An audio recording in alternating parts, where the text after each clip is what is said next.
നിങ്ങളുടെ favourite shows ഇനി ഒരിക്കലും മിസ്സാവില്ല. ഇപ്പോൾ C5 കാണും നിങ്ങളുടെ ഫേവറേറ്റ് ഷോ തികച്ചും സൗജന്യമായി. കാര്യമൊക്കെ കൊള്ളാം. നമ്മൾ തമ്മില് സ്വന്തം ബന്ധമൊക്കെ ഉണ്ട്. ഇതേ ഒരു പ്രേമക്കേസാ.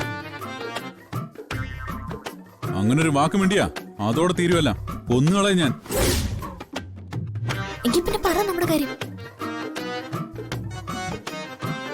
അപ്പൊ എല്ലാവർക്കും എല്ലായിടത്തും ഇതേ ഉള്ളൂ. പ്രേമം പ്രേമം പ്രേമം പ്രേമം.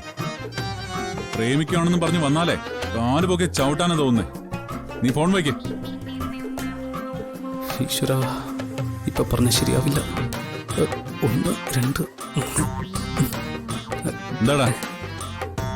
ഏയ്, ഇവിടെ നല്ല കാറ്റ്. ഇങ്ങനെ ചുമ്മാ നിൽക്കാൻ നല്ല സുഖം. ഞാൻ വെറുതെ നിന്നതാ.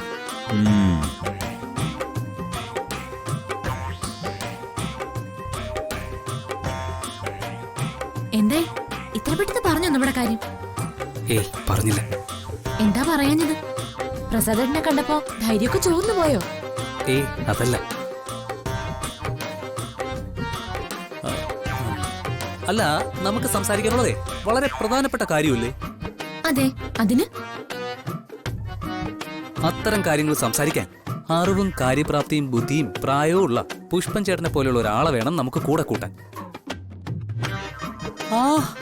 ആരിത്? ഞാൻ പുഷ്പൻ ചേട്ടന്റെ കാര്യം ഇപ്പൊ നാക്ക് വളച്ച് പറഞ്ഞതേ ഉള്ളൂ. എന്നാലേ ആ വാക്ക് കടിച്ചു വളച്ച് മുറിക്കണ്ട. നീ കാര്യം പറ. അല്ല, പുഷ്പൻ ചേട്ടന്റെ ബുദ്ധിയെ പറ്റിയും കാര്യപ്രാപ്തിയെ പറ്റിയും ഞാൻ ആര്യോട് പറയുമായിരുന്നു. അതിപ്പോ ഇത്ര പറയാനെന്തിരിക്കുന്നു? ആര്യമോൾക്ക് അറിയാവുന്നതല്ലേ അതൊക്കെ. അതെ അതെ. അതല്ല, ആരും ഒരു കാര്യം പറഞ്ഞത്, ഞങ്ങളുടെ കാര്യം പ്രസാദേട്ടന്റെ അടുത്ത് അവതരിപ്പിക്കാൻ പുഷ്പൻ ചേട്ടൻ തന്നെ വേണമെന്ന്. നിങ്ങളുടെ എന്ത് കാര്യം? അത് ഞങ്ങളുടെ പ്രേമം തന്നെ. ഞങ്ങൾ തമ്മിൽ ഇഷ്ടത്തിലാണെന്ന് പുഷ്പൻ ചേട്ടൻ തന്നെ വേണം ചെന്ന് പ്രസാദേട്ടനോട് പറയാൻ. അയ്യോ, ഞാനോ? എന്തായാലും അത് വേണ്ട മോനെ, എന്നെ വിട്ടാരേ. അയ്യോ അയ്യോ, അങ്ങനെ പറയല്ലേ പ്ലീസ് പുഷ്പൻ ചേട്ടാ. പുഷ്പൻ ചേട്ടനെ ഞങ്ങള് സ്വന്തം അച്ഛന്റെ സ്ഥാനത്തല്ലേ കാണുന്നത്. പറയില്ലേ അച്ഛൻ പുഷ്പ? അല്ല പുഷ്പൻ ചേട്ടാ, പറയില്ലേ? പ്ലീസ് പുഷ്പൻ ചേട്ടാ, ഒന്ന് സഹായിക്കണം പ്ലീസ്. ശരി, ഞാനൊന്ന് സംസാരിച്ചു നോക്കട്ടെ പ്രസാദ് പറയുമെന്ന്. താങ്ക് യു അച്ഛൻ പുഷ്പ. അല്ല പുഷ്പൻ ചേട്ടാ, ദേ ചെല്ല്, അവിടെ നിൽപ്പുണ്ട് ആള്. ഒരു കാരണവരുടെ സ്ഥാനത്തുനിന്ന് വേണം സംസാരിക്കാൻ. അത് ഞാൻ ഏറ്റു.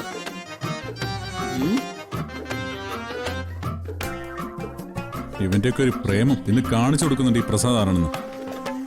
പ്രസാദേ, എനിക്ക് വളരെ പ്രധാനപ്പെട്ടൊരു കാര്യം പറയാനുണ്ട്. പ്രധാനപ്പെട്ട കാര്യമല്ലതാണെങ്കിലേ പറയാവൂ. ഞാനോട് ആകെ കലിച്ചാ നിൽക്കുന്നത്. അല്ല, ഒരു പ്രേമത്തിന്റെ കാര്യമാണ്. അത് തന്നെ, ചേട്ടന്റെ ഭാര്യയുടെ അനിയത്തിയോട് അനിയന് പ്രേമം.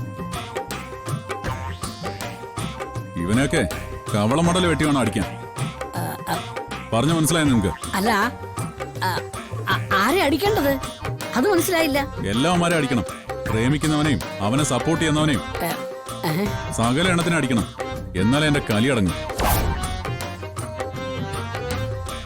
അതെ, ഒരബദ്ധം. എന്തബദ്ധം? പുഷ്പൻ ചേട്ടൻ അറിയാവോ? 3000 പേരെ വിളിച്ച് കല്യാണം നടത്താൻ ഇരുന്നതവര്. നാളെ കഴിഞ്ഞായിരുന്നു കല്യാണം. രാവിലെ മുതൽ പെണ്ണിനെ കാണാനില്ല. ചേച്ചിയുടെ ഭർത്താവിന്റെ അനിയന്റെ കൂടെ ഒളിച്ചോടിയെന്ന്. അതാര്? ആരായാലെന്താ? പേരും നാളൊക്കെ നിങ്ങളോട് പറഞ്ഞിട്ട് വല്ല കാര്യമുണ്ടോ? നമ്മുടെ ക്ലൈന്റാ. നാളെ കഴിഞ്ഞുള്ള ആ ഇവന്റ് ക്യാൻസലായി. Bloody rascals. അല്ല, നിങ്ങൾ പറയാൻ വന്നത് പറഞ്ഞില്ലല്ലോ. ഞാനോ? ഞാൻ എന്തോ പ്രധാനപ്പെട്ട കാര്യം പറയാനുണ്ടെന്ന് പറഞ്ഞിട്ട്. അത് ഈ ബിസിനസിന്റെ പുറകെ നടന്ന് അലഞ്ഞു നടന്ന് നിന്റെ ആരോഗ്യം കളയരുത്. അതാ പറയാനുള്ളത്. കോട്ടെ, വേറെ കുറച്ച് കാര്യങ്ങളുണ്ട്.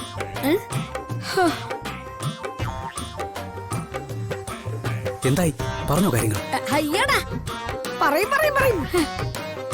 അവന്റെ ഏതോ ക്ലൈന്റിന്റെ അനിയനും അനിയത്തിയും കൂടെ പൊളിച്ചോടെ പോയാന്ന് പറഞ്ഞ് പ്രാന്തെടുത്ത് നിൽക്കുക അവിടെ. അങ്ങോട്ട് ചെന്നിട്ട് ഈ അനിയന്റെ അനിയത്തിയുടെ കഥ പറഞ്ഞാലേ നന്നായിരിക്കും. തൽക്കാലം നിങ്ങൾ ആളെ വിട്ടുപിടിക്ക്. എനിക്ക് നിന്റെ ഒന്നും അച്ഛനാകാൻ പറ്റുമെന്ന് വിചാരിച്ചാ മതി. പുഷ്പൻ ചേട്ടാ. അല്ല പിന്നെ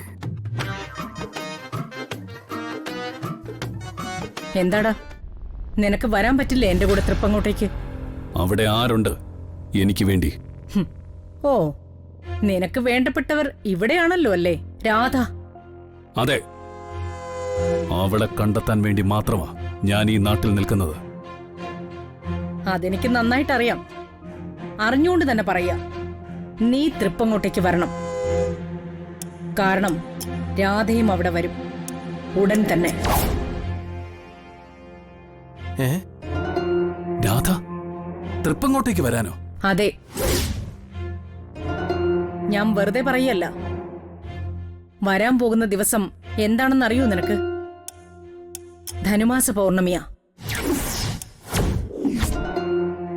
തൃപ്പങ്ങോട്ടുകാരുടെ ഉത്സവമാണെന്ന് ദേശക്കാരെല്ലാം ഒത്തുകൂടും. ആബാലവൃദ്ധം ജനങ്ങളും ദേവീ സന്നിധിയിൽ ഒന്നിച്ചുകൂടും. മറ്റൊരു വലിയ പ്രത്യേകത കൂടിയുണ്ട് ധനുമാസ പൗർണമിക്ക്.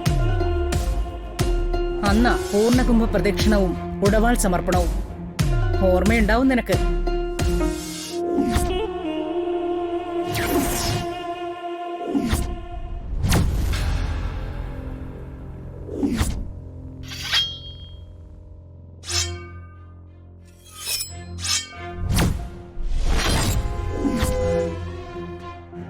തലമുറ തലമുറയായി തൃപ്പങ്ങോട്ടെ മൂത്ത പെൺകുട്ടിയാ വാള് പൂജയ്ക്ക് സമർപ്പിക്കാൻ എത്തുന്നത്. സുഭദ്രയ്ക്ക് ശേഷം ആ സ്ഥാനത്തേക്ക് വരുന്നത് രാധയാണ്.